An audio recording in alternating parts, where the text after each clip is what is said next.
Welcome back to Carneades.org. Today we're going to be continuing with our series, Blunting Occam's Razor. In this video, we're going to be looking at what is the paradox of progressive complexity, empirical justifications for simplicity. Now, the paradox of progressive complexity is a paradox for Occam's razor, particularly empirical justifications of the principle. Simply put, this is the paradox that scientific theories have gotten progressively more complex over time. Therefore, the evidence actually points to less complex theories being more likely to be justified, the opposite conclusion of Occam's razor. Basically, any scientific explanation of a phenomenon today is more complex than one of that same phenomenon from 2,000 years ago. If science becomes more complicated, not less, over time, then contrary to Occam's razor, the more complicated theories are more likely to be right based on empirical evidence, not the other way around. This video will dig into the arguments for and against simplicity's link to truth from an empirical standpoint. Now, in the last video, we looked at theoretical or a priori justifications for Occam's razor, as well as the challenges to proving them. Lacking a strong deductive justification, we might suspect that Occam's razor could be justified inductively. In the past, simpler theories have been more likely to be accurate than more complicated counterparts, therefore we should prefer simpler theories to more complicated ones in the future. One empirical example offered is the antiquated theory of phlogiston, a substance that was claimed to be the thing that objects needed to burn. When something burned, it released phlogiston into the air, and once something had used up all of its phlogiston, it could no longer burn. With a greater understanding of the reaction taking place when something burned, phlogiston could be eliminated, making the theory ontologically simpler, as we no longer needed to posit phlogiston as an object. A similar case has been made with respect to Einstein's theory of special relativity.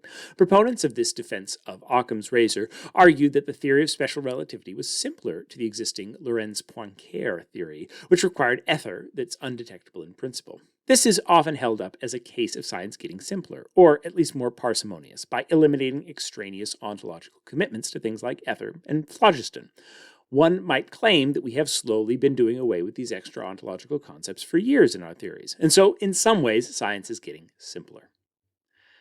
Before looking into some counterexamples on parsimony, it's important to note that few are making the case that science has gotten more elegant. While some claim that there is a reduction in the number of objects that are posited by more recent theories, we've eliminated ether and phlogiston, etc., it seems clear that the way that theories are stated is much more complicated. The laws are more and more complicated. The math that you need to understand them has gotten much more complicated. One needs to study more and more to even understand the basic theories that we have about the universe. While a basic level of education would have sufficed to understand the physics of Aristotle, a higher level is needed to understand Newton, and a higher level still is needed for modern physics. Syntactically, modern science is much more complicated and has become progressively more complex over time. There seems little evidence that the more elegant theories have proven out over time.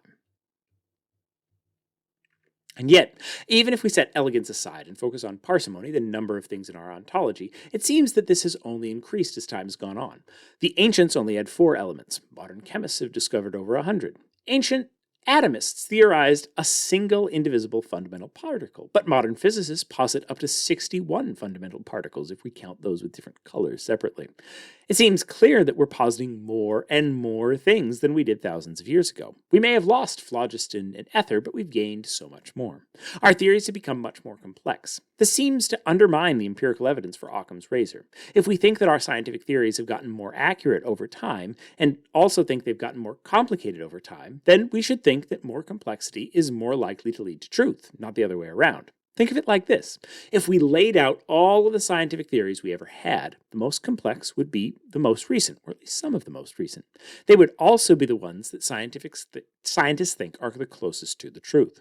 So if you didn't know which theory was our closest current guess to what is correct, a good guide would be to pick the most complicated, not the least complicated.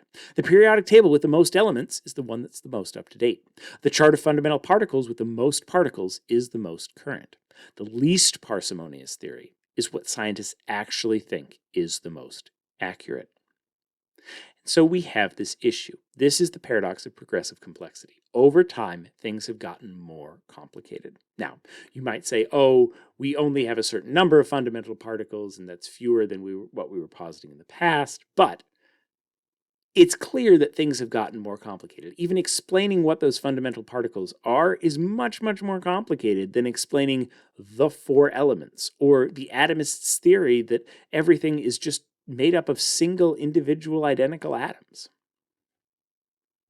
Our current theories are more complex. And we think, at least scientists think, our current theories are more accurate.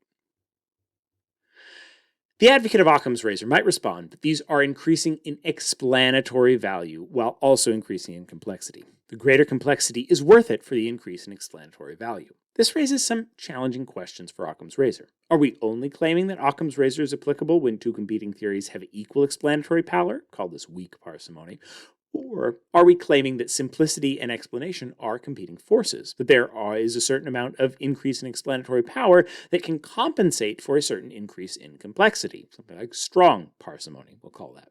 If so, by how much? Does explaining one more phenomenon allow you one more ontological entity? What is the exchange rate that's allowed? What's the ratio that's acceptable? And how do we define individual phenomenon or individual entities that are accepted? The problem with strong parsimony is that it seems to fly in the face of real scientific practice. Explanatory power is what we really care about. Think of it this way. If a new scientific theory was able to perfectly predict and explain absolutely everything about the universe, predict future events with 100% accuracy, few would care how complex it was or how many new entities it posited. If I told you I have a scientific theory that can explain absolutely everything, perfectly predict every moment of the future, you wouldn't care if I posited a Googleplex of types of entities, because the explanatory value is what matters. If I could perfectly predict and explain the weather, no one would care if I needed to posit a bunch of new entities or forces to do it. A theory that explains all phenomena perfectly and is able to predict future phenomena exactly seems like it would be preferable, regardless of how complex it is. And this is what we see with progressive complexity. We see theories that get progressively more and more complex and have more and more explanatory value because we care about explanatory value. We don't actually care about simplicity. Few would prefer a theory that is simpler but did a worse job of predicting or explaining future phenomena. However, this leaves the option of weak parsimony. If simplicity is less important than explanatory power, it seems possible that a simpler theory with the same level of explanatory power might be preferable.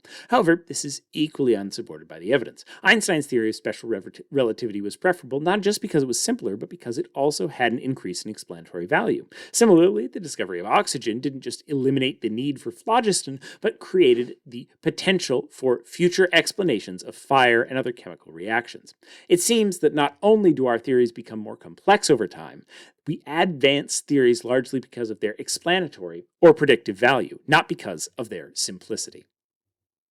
Now, a further problem with this story of competing virtues of explanation and simplicity is that there are theories that have greater explanatory value and are simpler that are still not preferable. Thales of Miletus is sometimes credited with being the first philosopher because he took the step to start explaining phenomena in terms of natural interactions instead of the will of the gods. Explaining things in terms of the will of the gods has great explanatory power, and it's very simple. Why did X happen? The god of X wanted it to. This all may point us to predictive power as a possible solution. In other words, the scientific theories we should utilize are those with the best at predicting future events, regardless of their explanatory value or simplicity. As a scientific instrumentalist, this is quite appealing because my view is not necessarily that science is true, but that science is useful, or it seems to be useful, and it seems that there might be a connection between predictive validity and utility of a given scientific theory. However, this has its problem as well. While theories can be tracked over time for predictive value, in the moment, there is a problem of accommodation versus prediction, which we covered in our series on Bayesian epistemology. Also, many different theories predict the same results, or only differ in their distant future predictions, not in their current or past ones. What do you think? Have theories gotten simpler over time? Is there empirical evidence that the simpler of two given theories is more likely to be true? How much explanation is worth an increase in complexity? Is all we care about explanation or predictive value? Leave your thoughts in the comments below. Watch this video and more here at Carneades.org, and stay skeptical, everybody.